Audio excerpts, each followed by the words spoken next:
ആരായിരുന്നു ലോകത്തെ മുഴുവൻ സ്വാധീനിച്ച ജെയിൻ ഗുഡാൽ?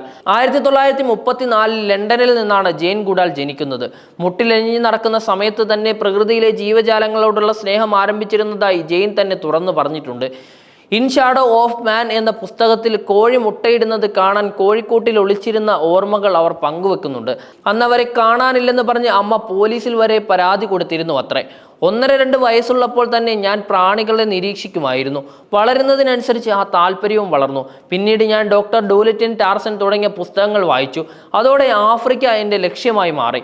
1960കളിലാണ് ടാൻസാനിയയിൽ ചിമ്പാൻസികളെ കുറിച്ചുള്ള പഠനത്തിന് ജെയിൻ തുടക്കം കുറിക്കുന്നത്. ചിമ്പാൻസികളെ കുറിച്ചുള്ള പഠനത്തിനായി കാട് കയറുമ്പോൾ അവർക്ക് പ്രായം 26 ശാസ്ത്രീയ പരിശീലനങ്ങളൊന്നും അവർക്ക് ലഭിച്ചിട്ടുണ്ടായിരുന്നില്ല.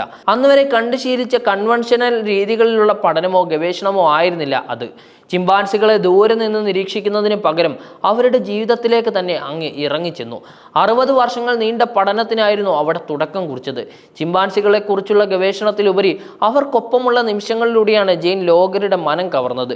അവരുമായി ആശയവിനിമയം നടത്താൻ പഠിച്ചു. അവരെ പോറ്റി. ഓരോ ചിമ്പാൻസിക്കും നമ്പറുകൾക്ക് പകരം പേരുകളിട്ടു.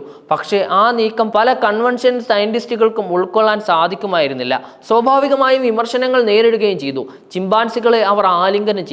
അവർക്കൊപ്പം കളിച്ചു, അവരെ ചുംബിച്ചു. മനുഷ്യരുടേതുപോലെ അവർക്കും സന്തോഷവും ആനന്ദവും സങ്കടവും പേടിയും ഉള്ളതായി തിരിച്ചറിഞ്ഞു.